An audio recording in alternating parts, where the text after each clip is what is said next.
AK-47s, RPGs, and deadly bamboo traps. These weren't just weapons, they were the backbone of how Vietnamese infantry fought, survived, and ultimately outlasted a far better equipped enemy. Every rifle, every mine, every crude trap played a role in a brutal war where terrain mattered as much as firepower, and patience was often deadlier than bullets. Assault rifles and carbines. We begin with assault rifles and carbines, the core of infantry combat. The AK-47 stood above all else.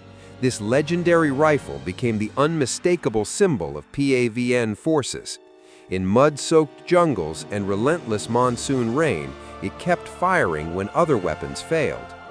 Compared to early American M16s, the AK-47 proved tougher, simpler, and far more forgiving in Vietnam's unforgiving environment. Next was the SKS.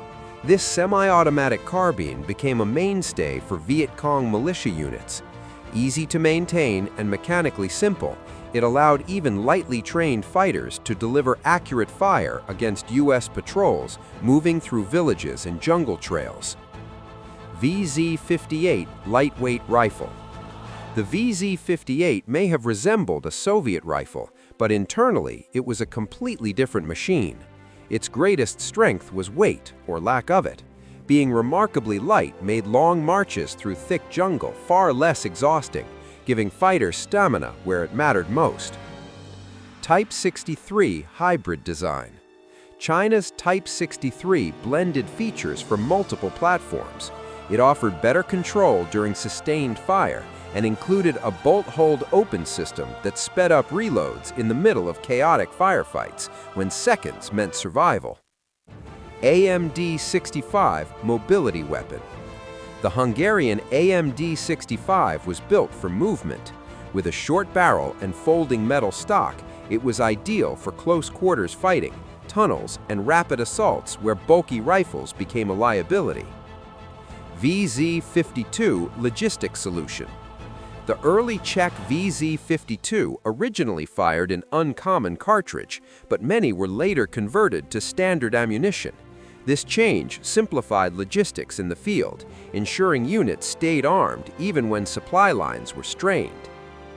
STG-44 historical firepower. The STG-44 was a relic of World War II, yet it still found life in the jungle. As the world's first true assault rifle, it continued to deliver reliable firepower decades after its creation, proving that good design never truly expires.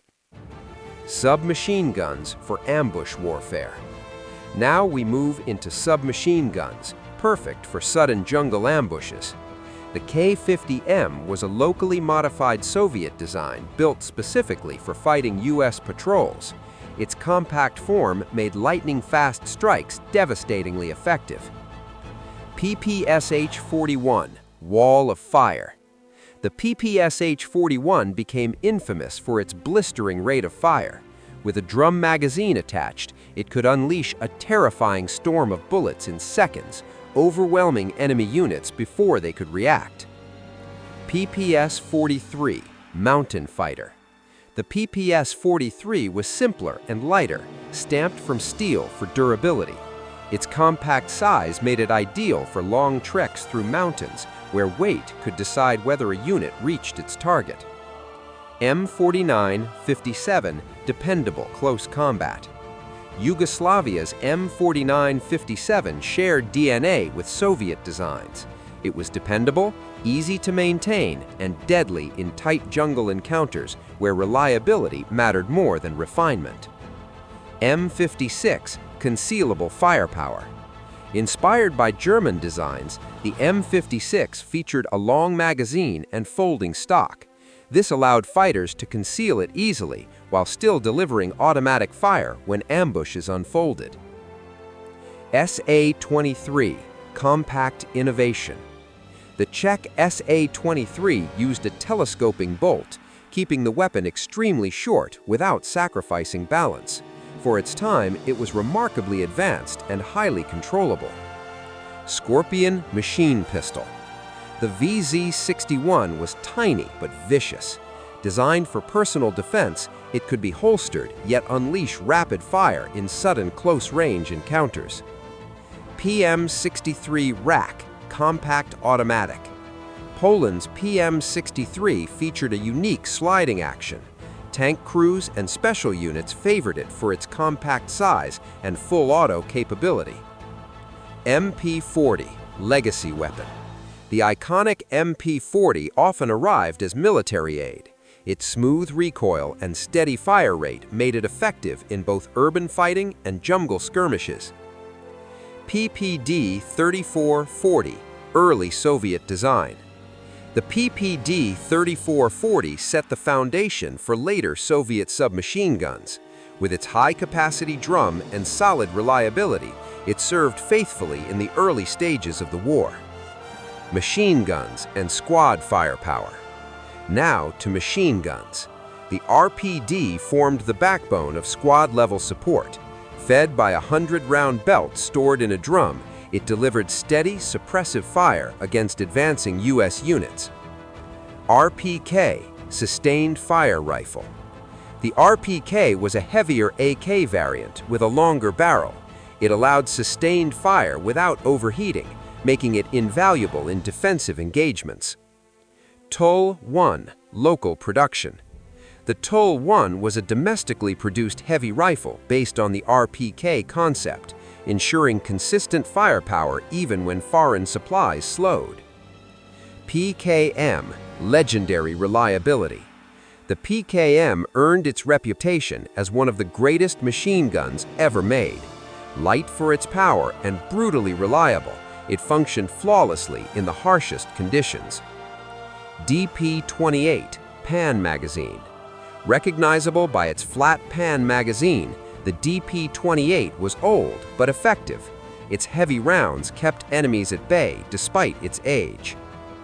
RP-46, belt-fed upgrade.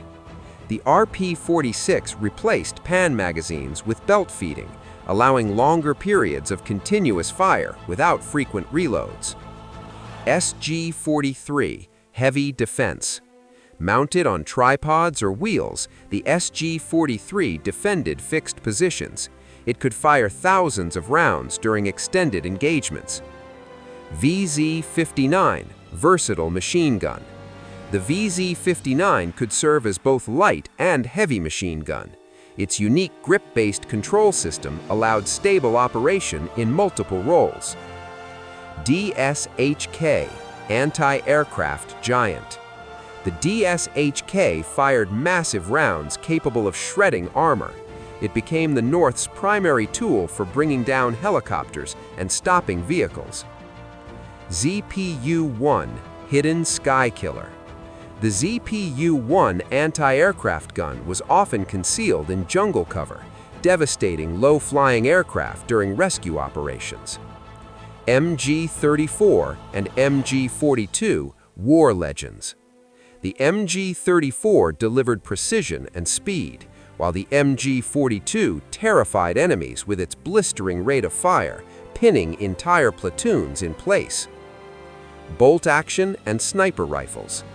The Mosin Nagland proved rugged and powerful, perfect for long-range shots from concealed positions.